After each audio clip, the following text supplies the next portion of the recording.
Hey friends, we're looking at the Spyderco Enough today. This is a stout little fixed blade knife with emphasis on core strength cuts, getting it done, getting highly abrasive materials parted using the area closest to your fist that harnesses the most power from a sweeping blade cut. As you can see against my hand, the handle almost doubles the size of the actual blade.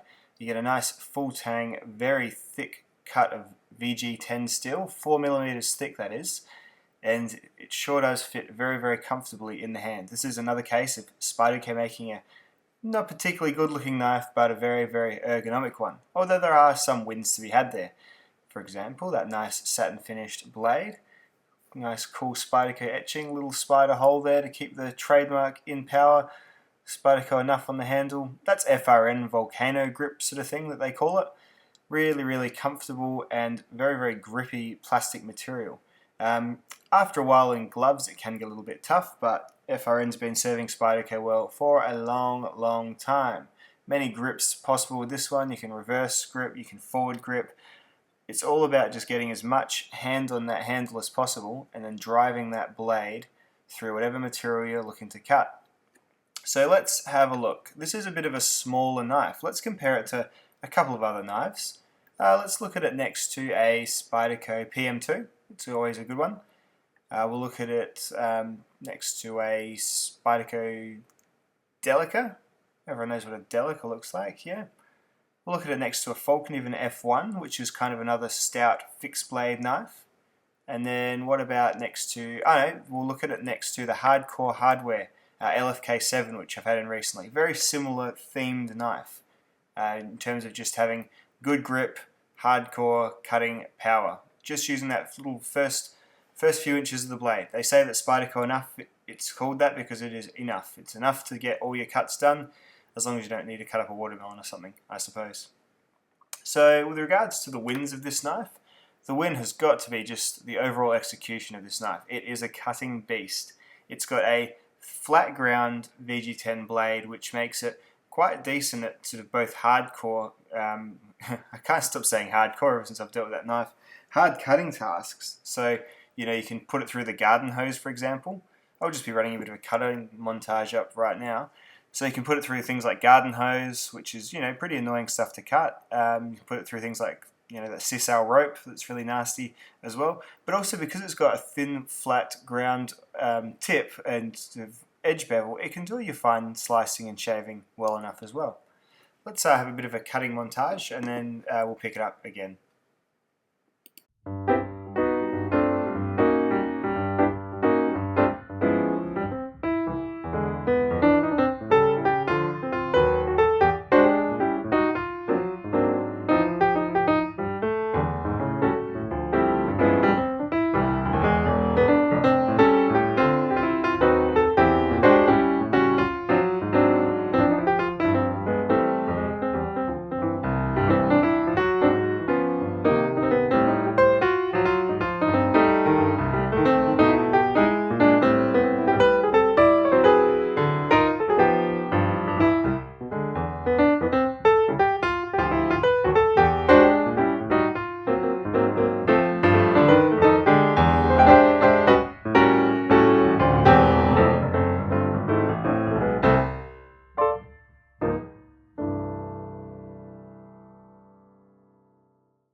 So as you can see, it's still really good at doing your finer wood shavy type work. Just as long as you angle and control that really short amount of blade well enough, you'll be able to make your curls, you'll be able to make your feather sticks, all that sort of stuff. If you do just want to look at this as almost a neck knife or a companion bushcraft knife or something similar to that, it'll not only do your urban cutting, like your heavy duty cuts, but it'll do your woodcraft cuts as well. It's a really, really versatile little knife, and overall, the whole thing is generally a bit of a win to me. I think it's really well pulled off. It's a good idea, these little knives. It's a little bit thinner than that Hardcore Hardware knife, so it is a little bit more versatile too. I mean, it's still a thick blade. I'll just run in some comparison shots between those two knives for a start, the Hardcore Hardware and the Spyderco, and then perhaps we'll look at the F1 and the Spyderco as well. As you can see, they're both thick enough, but the Spyderco has really good control due to that really fine, flat grind edge. The convex grind on the Falk Newman is good, but it is a little bit more difficult to control. This knife almost feels, because it's a bit thicker, it almost feels like a Scandi bevel. It feels like you're handling an entire Scandi bevel, so really good control is afforded. The handle's really super comfy as well, and super grippy too. It's certainly not going to go out of your hand, it's ergonomic, but it is a little bit rough when you put your thumb on the back of that pretty aggressive jimping. So that's probably the only real fail I can think of. Just that jimping's a bit too much. If you wear a glove, you'll be fine, but this is a knife that would be a bit more versatile, I think, without it, because then you'd be able to perhaps take it a bit more happily without in a gloveless environment, like when you're just at camp or something, rather than, this is my work knife, I always wear gloves. So that's, just something I thought I need to mention, because it does chafe the old thumb a little bit. So yeah, overall, as long as you're happy for it to be a shorter blade, I think this will be one that will serve you really, really well.